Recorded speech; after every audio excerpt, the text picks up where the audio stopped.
ভগবানের আইন লঙ্ঘন করা। আমাদের কথা বলছে, আমরা যখন মাতৃগর্ভে ছিলাম তখন ওই অনেক কষ্টে সবসময় ভগবানকে স্মরণ করতাম, বলতাম ভগবান তুমি আমাকে এই অবস্থা থেকে মুক্ত করো, আমি পৃথিবীতে যাই মানে সে যাই আমি তোমার নাম গুণগান করবো, তোমার মহিমা প্রচার করবো, এরকম কথা দিয়েছি আমরা।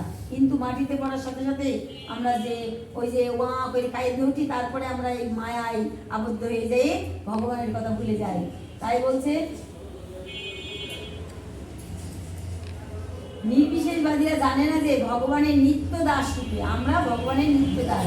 তাই বলছে ভগবানের নিত্য দাস রূপে তাদের স্বরূপ ভুলে যাওয়াই হচ্ছে ভগবানের আইন লঙ্ঘন করা। আমরা যদি রাষ্ট্রের আইন লঙ্ঘন করি তাহলে আমাদের শাস্তি পেতে হয়, আমাদের ভগবানের আইন লঙ্ঘন করতেছি, এই জন্য ভগবান আমাদের দণ্ড দেন, মানে তার শাস্তিও আমাদের পেতে হবে। সেটাই বলছে যে ভগবান নিত্য দাস রূপে তাদের স্বরূপ ভুলে যাওয়াই হচ্ছে ভগবানের আইন লঙ্ঘন করা।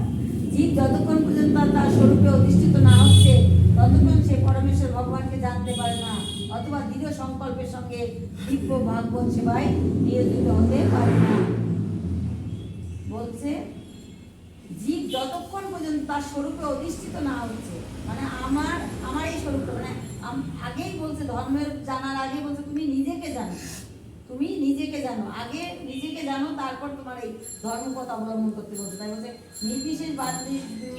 নির্বিশেষবাদীরা জানে না যে ভগবানের নিত্য দাস রূপে তাদের স্বরূপ ভুলে যাওয়াই হচ্ছে ভগবানের আইন লঙ্ঘন করা। জীব যতক্ষণ পর্যন্ত তার স্বরূপে অধিষ্ঠিত না হচ্ছে, মানে আমি আমার নিজেকে যতক্ষণ পর্যন্ত না চিনতে পারতেছি, অধিষ্ঠিত না হচ্ছে, ততক্ষণ সে পরমেশ্বর ভগবানকে জানতে পারে না, অথবা দৃঢ় সংকল্পের সঙ্গে দিব্য ভাগবত সেবায় নিয়োজিত হতে পারে না।